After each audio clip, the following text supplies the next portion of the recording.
Alors en fait, le morpion, il fait partie d'une catégorie de jeux qui est beaucoup plus grosse, hein, qui s'appelle les jeux positionnels et qui est ce que moi j'étudie. Alors si je reviens juste sur mon plateau de morpion, en fait, j'ai des positions où je peux jouer, là, c'est mes 9 cases. Et j'ai des ensembles gagnants. C'est mes alignements de 3. Donc par exemple, j'ai ça. J'ai ça. Au morpion, j'en ai exactement 8. Mais j'ai les diagonales. En fait, une fois que je sais mes points bleus où je peux jouer et mes ensembles gagnants, je pourrais enlever mon plateau de morpion ici. J'ai plus besoin de connaître mon plateau, en fait. J'ai juste besoin de savoir ces points bleus et les patates rouges dans lesquelles ils sont. Et en fait, ça, c'est ce qu'on appelle les jeux positionnels. On a plein de points bleus, donc c'est les coups qu'on peut faire. On s'en manque un peu de comment ils sont disposés, en fait. C'est pas important pour nous. Ce qui est juste important pour nous, c'est de savoir quels sont les ensembles de points bleus qui sont gagnants. Donc, par exemple, si j'arrive à faire ces 3 points bleus-là, j'ai gagné. Peut-être que ça, c'est un ensemble gagnant.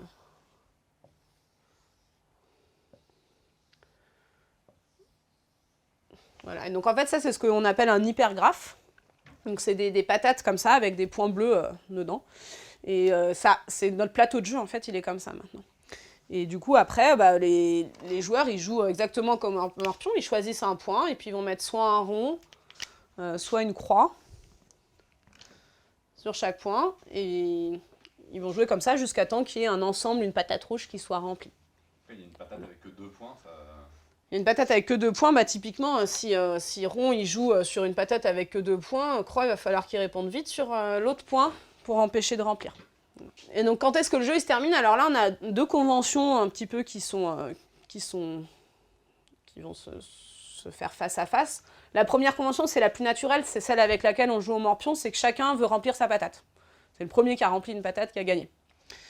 Donc ça, c'est la convention qui s'appelle Maker-Maker.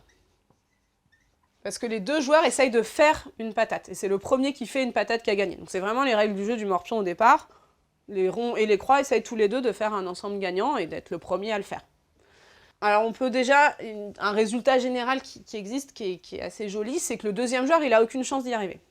Si les 2 joueurs jouent très bien, en fait le deuxième joueur, il n'a aucun espoir d'y arriver avant le premier pour la simple raison, il faut quand même le montrer proprement, mais que le premier joueur pourrait copier complètement sa stratégie. En fait, si le deuxième joueur il avait une stratégie pour y arriver avant le premier il pourrait imaginer qu'il est second joueur, faire son premier coup, il fait n'importe quoi, puis après il imite toute la stratégie du deuxième joueur, et finalement ce serait lui qui aurait réussi avant. Et donc en fait le deuxième joueur, il va jamais y arriver à faire sa patate avant. Donc en fait là, la seule façon de terminer le jeu, si les 2 joueurs jouent très bien, c'est soit d'avoir rond qui va gagner, on a cette possibilité-là, soit l'autre possibilité, c'est d'avoir une partie nulle. C'est ce qui se passe au morpion. Si les 2 joueurs jouent très bien, partie nulle, c'est-à-dire qu'en fait, il n'y a aucune patate qui est remplie à la fin. Donc ça, c'est la variante au départ qui est regardée. Naturelle, c'est Maker-Maker. Mais en fait, elle n'est pas très drôle pour le deuxième joueur qui peut espérer qu'un nul. Et en fait, elle est très compliquée à étudier pour nous. Pourquoi? Parce qu'en fait, les joueurs, doivent faire 2 choses à la fois. D'un côté, il faut qu'ils essayent de remplir leurs patates. Et d'un autre côté, il faut qu'ils empêchent l'autre joueur de remplir leurs patates. Et ça fait qu'ils doivent se concentrer sur 2 objectifs. Du coup, ça empêche un petit peu de faire des stratégies parce que on fait sa stratégie, mais en même temps, il faut qu'on pense à l'autre qui est peut-être en train de faire aussi sa stratégie qu'il faut bloquer. Et donc, c'est pour ça qu'en fait, il y a une autre variante qui est peut-être moins naturelle pour le jeu, moins intéressante à jouer, mais beaucoup plus facile à étudier pour les mathématiciens. C'est la variante Maker-Breaker. Dans la variante Maker-Breaker, en fait, le premier joueur rond, il essaye de faire son alignement, son ensemble gagnant. Et le deuxième joueur, il se concentre juste sur bloquer et empêcher de faire un alignement. Donc ça, c'est ce qu'on a fait dans l'exposé. C'était qu'on avait dit que le deuxième joueur, il s'intéressait juste à empêcher l'alignement. Du coup, c'est un petit peu plus facile à étudier parce qu'on a une seule stratégie pour chacun. Par contre, le deuxième joueur, il ne peut plus faire de menaces. Donc du coup, ça devient plus dur. Il y a quelque chose qui est assez rigolo à voir, c'est qu'au morpion, on était sur un nul là. Mais là, en fait, on arrive à faire un alignement de 3. Donc ici, qu'est-ce qu'on peut avoir comme partie à la fin? Soit Maker a gagné, si les deux joueurs jouent bien, soit Breaker gagne, si on arrive, en fait, ce qui correspondait au match de nul avant, quand personne n'a réussi à remplir de patates, du coup, on est sur une victoire pour Breaker. Alors les deux variantes, elles sont pas complètement dissociées. Par exemple, si ici maker il arrive, quel que soit ce que fait l'autre, à faire son alignement en premier, même avec des menaces de l'autre joueur, alors il y arrivera aussi en maker-breaker sans les menaces. C'est plus facile pour lui. Donc en fait, on sait que si on a un rond en maker-maker, on aura un rond en maker-breaker. Donc on a cette implication-là. Et dans l'autre sens, ça revient un petit peu au même, c'est juste une autre façon de le dire. Si breaker il arrive à coincer rond et à empêcher rond de faire son alignement sans utiliser de menace, donc dans ce cas-là, et bah du coup, ici, il va arriver à assurer le nul. Donc du coup, la croix va impliquer le nul ici. Voilà, donc c'est surtout cette variante-là qui est étudiée. Là, les résultats qu'on a donnés sont tous en maker-breaker. Donc maintenant, si on voulait... Mais tu as dit que pour le morpion standard, quand on passe en maker-breaker, ouais. Du coup, maker, il peut gagner. Ouais. C'est ça que tu as dit. C'est ça que j'ai dit. Bien entendu. Ouais, on peut... Parce que breaker n'a plus de menace. Ouais, on peut faire une partie, c'est assez visuel. Donc si je joue au morpion... Donc là, par exemple, je jouais ça. Donc breaker, je sais pas où breaker veut répondre. Mettons que breaker réponde ici. Alors, faut pas que je me trompe. Je vais jouer là. Donc breaker n'a pas le choix, là, il faut qu'il coupe mon alignement. Donc il va jouer là. Mais moi, là, j'ai une menace je m'en moque de la menace. Donc du coup, qu'est-ce que je vais faire? Je vais jouer ici, en fait.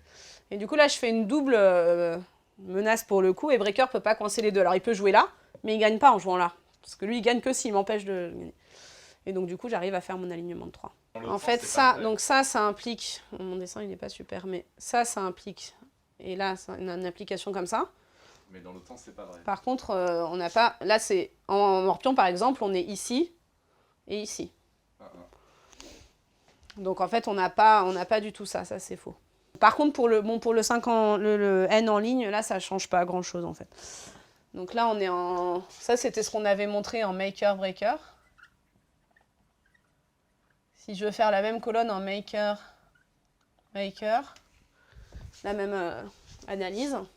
Alors ici, c'est des... En fait, la stratégie que je vous ai montrée pour 4, elle était en maker-maker. Enfin, pas tout à fait, mais on peut l'adapter. Donc on arrive à gagner en maker-maker ici.